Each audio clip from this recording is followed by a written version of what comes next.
সকলকে জানাই জয় যিশু। আমার চ্যানেলের পক্ষ থেকে সকলকে অসংখ্য অসংখ্য ধন্যবাদ, ভালোবাসা, অভিনন্দন ও প্রভু যীশু খ্রিস্টের প্রেম, শান্তি, আনন্দ আপনাদের প্রত্যেকের জীবনেই বর্তুক।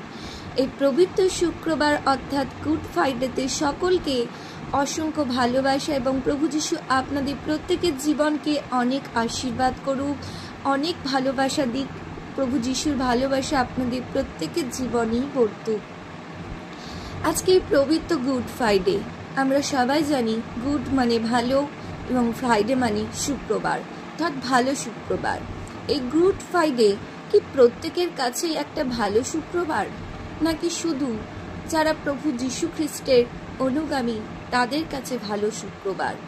এটা আজকে আমরা জানতে চলেছি যে গুড ফ্রাইডে কি। আমরা প্রত্যেকে জানি গুড ফ্রাইডেতে প্রভু যীশু ক্রুশে গিয়েছিলেন, তিনি ক্রুশবিদ্ধ হয়েছিলেন, রক্ত ছড়িয়েছিলেন। তাই এই গুড ফ্রাইডে কতটা প্রত্যেক মানুষের কাছে ভালো তা আজকে আমরা জানবো, এবং কাদের কাছে এই গুড ফ্রাইডের গুরুত্ব আছে এবং তারা কতটা গুড ফ্রাইডেতে ভালোবাসেন সেটাই আজকে আমরা জানবো। তো আজকে পড়ব লুক 23 অধ্যায় 34 থেকে আমি 38 পদ পর্যন্ত প্রথম পাঠ করব। তখন যীশু কহিলেন, পিতু, ইহাদিগকে ক্ষমা করো, কেননা ইহারা কি করিতেছে তাহা জানি না। পরে তাহারা তাহার বস্ত্রগুলি বিভাগ করিয়া গুলিবাট করিল। লোকসমূহ দাঁড়াইয়া দেখিতেছিল। অধ্যক্ষেরাও তাহাকে উপহাস করিয়া বলিতে লাগিল, এ ব্যক্তি অন্য অন্য লোককে রক্ষা করিত, যদিও ঈশ্বরের সেই খ্রিস্ট তাহার মনোনীত হয়, আপনাকে রক্ষা করুক। আর সেনাগণও তাহাকে বিদ্রূপ করিল। নিকটে গিয়া তাহার কাছে অম্ল রস লইয়া বলিতে লাগিল, তুমি যদি যিহুদীদের রাজা হও তবে আপনাকে রক্ষা করো। আর তাহার ঊর্ধ্বে এই অধিলিপি ছিল, এ ব্যক্তি যিহুদীদের রাজা। আমিন। প্রভু যিশুর মধ্যে কোনো দোষ পাওয়া যায়নি। কি লেখা ছিল? এই ব্যক্তি যিহুদীদের রাজা। ঠিক 38 পদে বলছে কি ঊর্ধ্বে এই অধিলিপি লিখিত ছিল। কারণ প্রভু যিশুকে কেন ক্রুশে দেওয়া হয়েছিল? তার মধ্যে কোনো দোষ পাওয়া যায়নি, কিন্তু তাও কেন ওনাকে ক্রুশে যেতে হলো? কারণ ঈশ্বরের সেই পবিত্র বাক্য যাতে সফল হয়, কারণ সমুদায় জগতের জন্য তাকে ক্রুশে যেতে হবে, তাকে রক্ত ঝরাতে হবে। সেই রক্তের দ্বারা আজ আমরা পরিত্রাণ, আজ আমরা মুক্তি পেয়েছি, আমরা স্বাধীন হতে পেরেছি আজ সেই প্রভু যিশুর রক্তের দ্বারা। 34 পদ, যিশু কহিলেন, পিতা, এদেরকে কি করো? ক্ষমা করো। প্রভু যিশু ক্রুশে গেছেন, আঘাত খেয়েছেন, রক্ত ঝরিয়েছেন, কাঁটার মুকুট বিঁধেছেন, তিনি বলে গেছেন এদেরকে ক্ষমা করো। তিনি ক্ষমার বাণী দিয়ে গেছেন সেই ক্রুশে। তখন প্রভু যিশুর বস্ত্রগুলো নিয়ে সবাই গুলিবাট করছে কে কোনটা নেবে, কারণ ঈশ্বরের বস্ত্রে ছিল না কোনো সেলাই।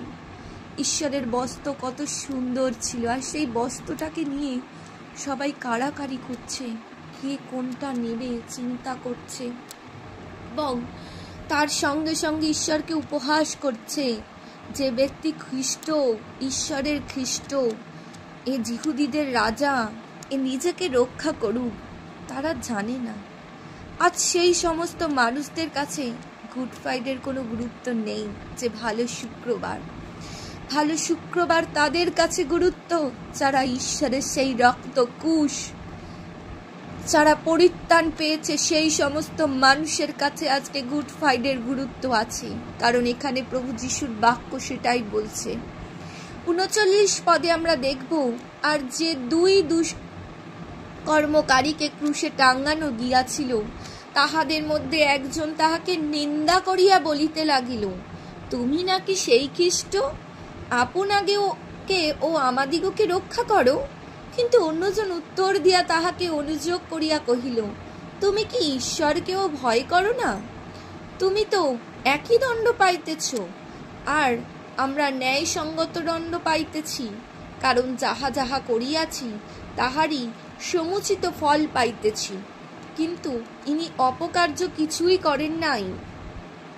পরে সে কহিল, যিশু, আপনি যখন আপন রাজ্যে আসিবেন তখন আমাকে স্মরণ করিবেন। তিনি তাহাকে কহিলেন, আমি তোমাকে সত্য বলিতেছি, অদ্যই তুমি পরম দেশে আমার সঙ্গে উপস্থিত হইবে। Amen, praise the lord, hallelujah. তাহলে আজকে আপনি আমি প্রভু যিশুকে ভালোবাসি বলে অনেকেই আপনাকে আমাকে ঠিক এই প্রশ্নটাই করে। সেদিন যখন প্রভু যিশু ক্রুশে বিদ্ধ, তখন তার দুই পাশে, বাম ও ডান পাশে দুইজন দস্যু ছিল। একজন দস্যু বলেছিল কি, তুমি নাকি সেই খ্রিস্ট, তাহলে নিজেকে এবং আমাদেরকে রক্ষা করো। তারা জানে না যে প্রভু যিশু কেন রক্তটা দিলেন, তার কি দরকার ছিল। তিনি শুধু একমাত্র জিহুদীদের রাজা, তার মধ্যে কোনো দোষ নেই, তার মধ্যে কোনো কিছু নেই। তিনি সমুদয় জগৎকে ভালোবেসেছেন, তিনি নিজ রক্ত ঝরালেন আমাদের জন্য।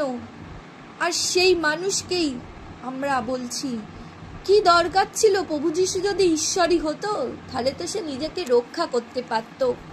সে যদি সেদিন নিজেকে রক্ষা করতো, আজকে সিস্টার এবং ব্রাদার আমরা কি সেই পরিত্রাণ পেতাম? আজ আমরা কি সেই মুক্তির দিনের অপেক্ষা করতে পারতাম? পারতাম না। আমরা মুক্তি পেতাম না, আমরা সেই পাপের মধ্যেই ডুবে থাকতাম যদি প্রভু যিশু আমাদের জন্য না বলি দিতেন নিজের জীবনকে। আজ আমরা অনেক পশু বলি দিই, কিন্তু কোনো পশু বলি আমাদের পাপ থেকে পরিত্রাণ বা আমাদের পাপ থেকে উদ্ধার করতে পারে না। একমাত্র সেই ত্রাণকর্তা প্রভু যিশুই পরিত্রাণদাতা, যিনি আমাদের জন্য নিজের জীবনকে ক্রুশে দিয়েছে। আর সেই দস্যু একজন এই কথা বলছে, কিন্তু আর একজন দস্যু কি বলছে, যে আমরা তো নিজেরাই নিজেদের ভুলের জন্যই দণ্ড পাচ্ছি, কিন্তু এ ব্যক্তি কোনো অপরাধ করেনি, অপকার্য কিছু করেনি, কিন্তু তাও তিনি ক্রুশে। তাহলে দুইজন ব্যক্তির মধ্যে কতটা পার্থক্য বা কতটা ফারাক। একজন ঈশ্বরের কেন ক্রুশে গেছেন সে বুঝতে পারছে, আর একজন ঈশ্বরকে প্রশ্ন করছেন। তাহলে সিস্টার এবং ব্রাদার কি দাঁড়ালো? আজকে কি আমাদের প্রত্যেকের কাছে গুড ফ্রাইডে অর্থাৎ সেই পবিত্র শুক্রবার প্রত্যেকের জন্য ভালো? প্রত্যেকের জন্য ভালো নয়, কারণ ঈশ্বরের বাক্য সেটাই বলছে। আজ ভালো তাদের কাছে যারা ঈশ্বরের কার্য অর্থাৎ ঈশ্বরের মহিমা জানি, ঈশ্বরের মহিমা বোঝে, তাদের কাছে ভালো। এবং সেই ব্যক্তি প্রভু যিশুকে বলছেন যে, যিশু, আপনি যখন আপন রাজ্যে আসবেন, এই ব্যক্তি কিন্তু সেই ঈশ্বরের আসার কথা তিনি বললেন, কারণ প্রভু যিশু আবার দ্বিতীয়বার আসবেন, তিনি আবার দ্বিতীয়বার আসিবেন, তখন আমাকে স্মরণ করিবেন। তিনি আমাকে কইলেন, আমি তোমাদিগকে সত্য বলিতেছি, অদ্যই তুমি পরম দেশে আমার সঙ্গে উপস্থিত হবে। কেন তিনি এই কথাটি বললেন? এখানে খুব গুরুত্বপূর্ণ একটা ইম্পর্টেন্ট কথা বলেছেন, যে যখন তুমি এখানে আবার আসবেন আপনি, তখন আমাকে স্মরণ করবেন। কারণ প্রভু যিশু যখন দ্বিতীয়বার আসবেন, যারা তাহাতে বিশ্বাস করেছে, যারা তার রক্তে পরিত্রাণ পেয়েছে, সেই ব্যক্তি যারা সেই কবর প্রাপ্ত হয়েছে, তাদেরকে প্রথমে ওঠাবেন এবং তাদেরকে ঈশ্বরের রাজ্যের অধিকারী করবেন।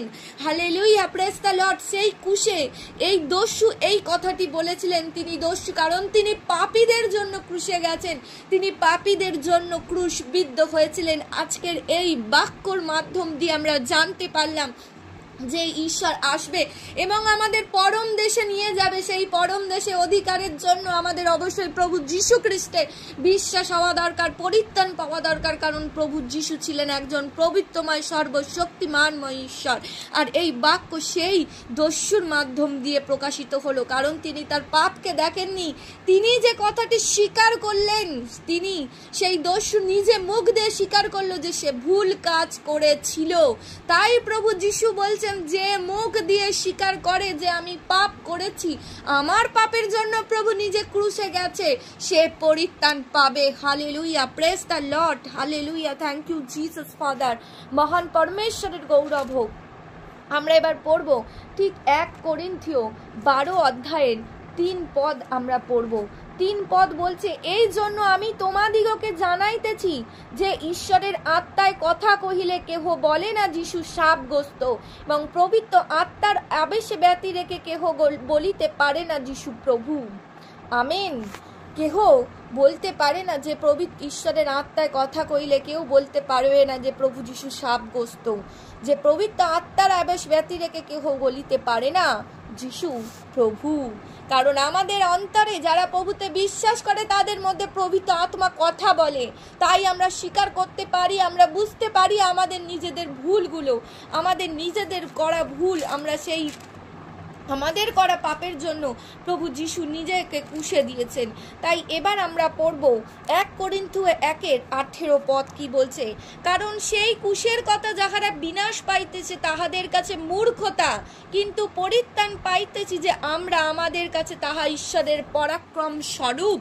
Hallelujah, praise the lord, thank you Jesus father. এই বাক্য তোমার কত মহিমাযুক্ত, কারণ ঈশ্বর কি বলছে যে সেই ক্রুশের কথা যারা বিনাশ পাইছে, যারা পাপে ডুবে গেছে, যারা ভুল করছে, ভুলের পর ভুল করছে, তারা সমস্ত কিছু জানার পরেও ভুল করছে, তাদের কাছে কি মূর্খতা। তারা ভাবে প্রভু যিশু ক্রুশে বিদ্ধ হয়েছে, কিন্তু সে তো ঈশ্বর নয়, সে যদি ঈশ্বর হতো তাহলে তো নিজেকে বাঁচাতে পারত। তাদের কাছে একটা মূর্খতা, কারণ তিনি যদি না রক্ত দিতেন আজকে আমরা পরিত্রাণ পেতাম না, তিনি যদি না রক্ত দিতেন আজকে আমরা মুক্তি পেতাম না, আজ আমরা স্বর্গ রাজ্যের অধিকারী হতে পারতাম না। কিন্তু ঈশ্বর বলছে আজ তিনি ক্রুশে গেছেন, তাই তিনি আমাদেরকে পরম দেশের অধিকারী করবেন। তাই ঈশ্বর কি বলছে, পরিত্রাণ পাইতেছি যে আমরা আমাদের কাছে তা ঈশ্বরের পরাক্রম স্বরূপ। Amen, praise the lord. ঈশ্বর বলছে যে যারা পরিত্রাণ পাচ্ছে তাদের কাছে ঈশ্বরের এটা কি পরাক্রম স্বরূপ। হালেলুয়া। তাই গুড ফ্রাইডে আজকে আমাদের জন্য, আমাদের কাছে পবিত্র দিন, কিন্তু যারা সেই মূর্খ তাদের কাছে এটা মূর্খতা, কারণ তারা বিনাশ পাচ্ছে। কিন্তু ঈশ্বর আমাদের বিনাশ করতে আসেনি, ঈশ্বর আমাদেরকে মুক্তি দিতে এসেছে, ঈশ্বর আমাদেরকে পবিত্র জীবন যাপন দিতে এসেছে, এবং তিনি আমাদেরকে সেই পবিত্র রক্তের দ্বারা তিনি আমাদেরকে উদ্ধার করেছেন। তাই আমরা এবার পড়ব ঈশ্বরের পবিত্রময় বাক্য আমাদের জন্য কি বলছে। ঈশ্বরের পবিত্র বাক্য বলছে, প্রেরিত 3:19 পদ বলছে, অতএব তোমরা মন ফিরাও ও ফিরো, যেন তোমাদের পাপ মুছিয়া ফেলো হয়, যেন এইরূপে প্রভু সম্মুখ হইতে তাপ শান্তির সময় উপস্থিত হয়, এবং তোমাদের নির্মিত পূর্বে নিরূপিত খ্রিস্টকে যিশুকে তিনি যেন প্রেরণ করেন। আমেন। তাহলে শেষ পদ বলছে ঈশ্বর আমরা যেন মনকে ফেরাতে পারি, আমরা যেন আমাদের সকল পাপকে মুছে ফেলতে পারি, কারণ প্রভু যিশু আমাদের জন্য তিনি ক্রুশে গেছেন।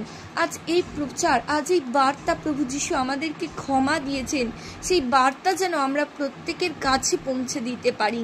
সেই বার্তা যে তিনি আমাদের জন্য ক্রুশে বিদ্ধ হয়েছেন এবং আমাদের জন্য তিনি নিজের রক্ত ঝরিয়েছেন আমাদের পাপের জন্য, আমরা যেন এই কথাটা স্বীকার করতে পারি। তাই ঈশ্বরের মহিমা প্রশংসা হোক, আমরা যেন আমাদের সকল পাপ মুছে ফেলতে পারি, সকল কিছু যেন মুছে আমরা ঈশ্বরের পবিত্র জীবন যাপনের মধ্যম দিয়ে আমরা চলতে পারি। আজকের ভিডিও এই পর্যন্ত। তাই ঈশ্বরের প্রশংসা মহিমা হোক। এই সুন্দর পবিত্র ও শুক্রবার আপনাদের জীবনে ঈশ্বর অনেক আশীর্বাদ করুক এই বাক্যের মাধ্যমে। ঈশ্বরের আশীর্বাদের মাধ্যম দিয়ে চলুন এবং পবিত্র জীবন যাপন করুন। সকলকে জয় যিশু। আমার চ্যানেলটিতে যারা নতুন আছেন তারা অবশ্যই আমার চ্যানেলটিকে সাবস্ক্রাইব করবেন, এবং এই শুরু থেকে শেষ পর্যন্ত যাদের ভালো লাগলো তারা অবশ্যই